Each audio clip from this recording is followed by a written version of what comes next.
talk about contracts. Contracts are something that a lot of people have some funny notions about, right? And you know what? One of my great mentors taught me years ago that the greatest relationships in life have equal amount of support and equal amount of challenge. Challenge creates accountability. And this is a really important aspect of a good associate senior doc relationship. But in order to have accountability, you got to have agreement.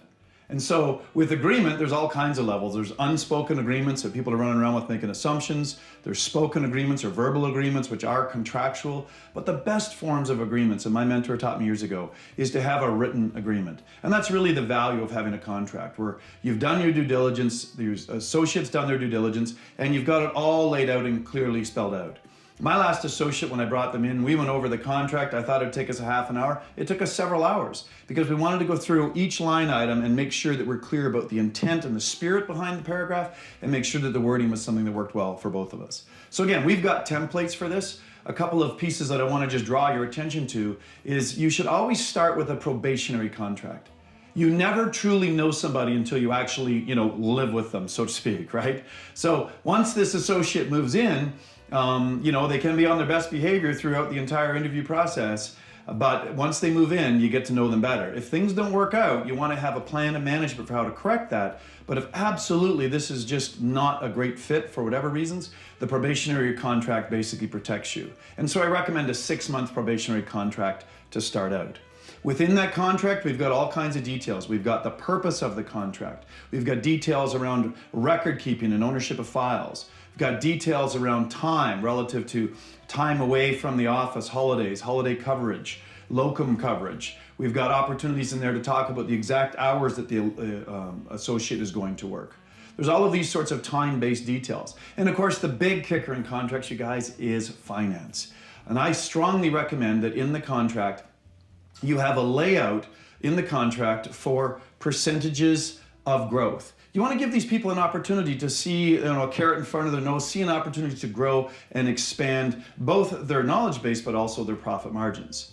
So we start out by calculating your costs to have them there. Okay, and make no mistakes, it costs to have an associate in your office. Whether you're talking about, extra staff hours, you're talking about extra toner and print cartridges, you're talking about extra business cards if that's part of the deal. You might be talking about increased maintenance and cleaning, and there are costs. My last associate cost me $2,700 a month.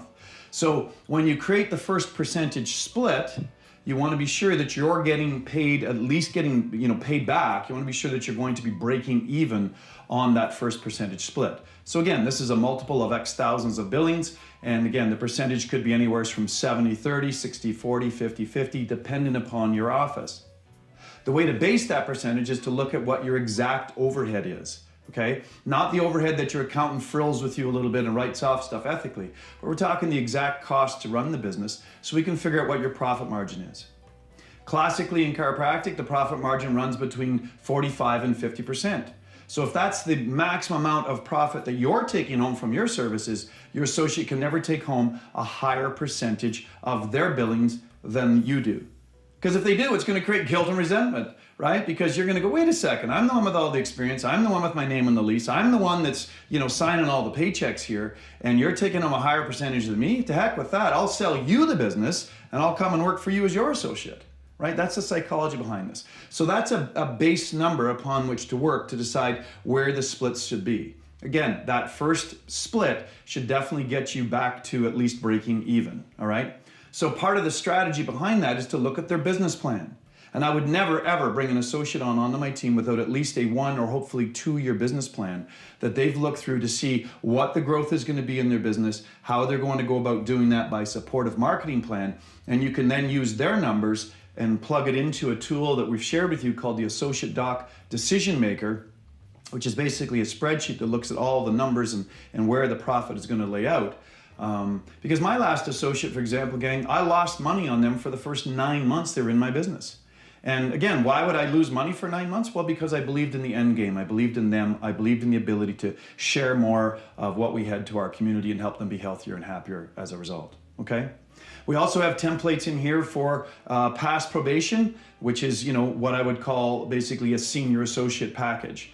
And again, we're looking at a 1-year contract with an opportunity to extend. Many of the same things we talked about in the probationary contract are included in that contract.